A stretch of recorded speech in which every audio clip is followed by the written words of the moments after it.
तथागत माता गौतम बुद्ध घटनेचे शिल्पकार महामानव डॉक्टर बाबासाहेब आंबेडकर रमाई माता भीमा माता यशोधरा माता याच्या पवित्र विचाराला प्रथम अभिवादन करते। दिव्य सोसायटी भारतीय बौद्ध महासभा याचे अध्यक्ष महामानव डॉक्टर बाबासाहेब आंबेडकर, त्यानंतर द्वितीय अध्यक्ष भैयासाहेब यशवंत आंबेडकर, तिसरे अध्यक्ष महापौर मराठे आंबेडकर यांच्या धम्माला मी कार्याला पंचम परिणाम करते। आणि आताचे अध्यक्ष संत सैनिक दलाचे महाराष्ट्राचे अध्यक्ष भीमराव साहेब आंबेडकर, त्याच्यानंतर आता वंचितचे अध्यक्ष प्रकाश यशवंत आंबेडकर यांच्या धम्मकार्या सर्वांनी पंचम परिणाम करते। आज मी या ठिकाणी भारतीय बौद्ध महासभेच्या सगळ्या आपल्या महिला कार्यकर्ती आणि आनंद बौद्ध विहाराची इथं आजच्या माझ्या अध्यक्ष आपल्या सुमेध बौद्ध विहाराच्या सगळ्या मावशी माझ्या अध्यक्ष आताच दासपूरच्या आत्ताच्या अध्यक्ष म्हणलं तर आमच्या श्यामाताई जाधव आणि सचिव गेले बाकीच्या आता एवढेच। आणि आज सुमित बौद्ध विहारामध्ये म्हणजे सांगायचं म्हटलं तर पूर्ण म्हणजे 99चा काळ आहे हा।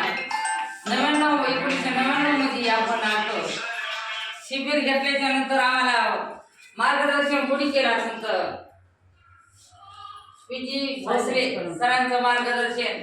हा सुमित बौद्ध विहार म्हणजे आमची बालवाडीच आहे। पहिली पायरी म्हणजे बौद्ध विहाराची म्हणजे सुमित बौद्ध विहारापासूनच आम्ही जी काही महिला घडलं आणि त्या महिला घडवायचं काम आपल्याला भोसले सरांनी सर्वदेव गुरुजींनी हे काम केलेलं आहे। या सगळ्या महिला आमच्या एकत्र आणण्याचं त्यांनी धम्म कशापर्यंत कसा आम्हाला दिला, धम्म कसा सांगितला समजून सांगितलं। आज त्या शारदाताईने आपल्याला तसं त्याच्या भोसले सरांच्या मुलीने आपल्याला धम्म सांगितला तर भोसले सरांची आठवण झाली की भोसले सर आपल्याला जी सांगत होते की धम्म म्हणजे आपल्याला काय माहित नव्हता, फक्त बाबासाहेब आणि गौतम बुद्ध एवढंच माहित होतं। पण त्याच्या पाठीमागे एवढं जी आपल्याला जी वाचन केलं होतं मिलिंद प्रश्न काय काय म्हणजे ते आपल्याला विपश्यना कशी करायची 10 दिवस गेल्याच्या नंतर मी 2000 मध्ये विपश्यना केली मरकळ ह्या ठिकाणी। त्या ठिकाणी गेल्याच्या नंतर पहिला जे आपला पाय रचला की त्या दिवशी म्हणजे आपल्याला एवढं आवड वाटतंय की म्हणजे तिथं काय बंद नाही की बोलायचं नाही कुणाला 10 दिवस, फक्त बघायचं तोंडाने। जी पुढे चालली तर कुणाला चल नाही बस नाही काय नाही। एका रूमामध्ये 2 महिला असल्या 2 महिला झाल्याच्या नंतर बसल्या आल्याच्या नंतर येऊन आपले तिच्या बेडवर आपण एका बेडवर उठवायसाठी आपल्याला त्याची ती शिविका ठेवलेली असते। ती शिविका आपल्याला उठवायला येऊन ती घंटी वाजवणार, आवाज देणार नाही उठा म्हणून, घंटी वाजवून ते आपल्याला उठवणार। पहाटे 4 वाजता, पहाटे 4 वाजल्यापासून ध्यानाला बसवतात। तिथं गरमी असो काय असो फॅन लावायचा नाही।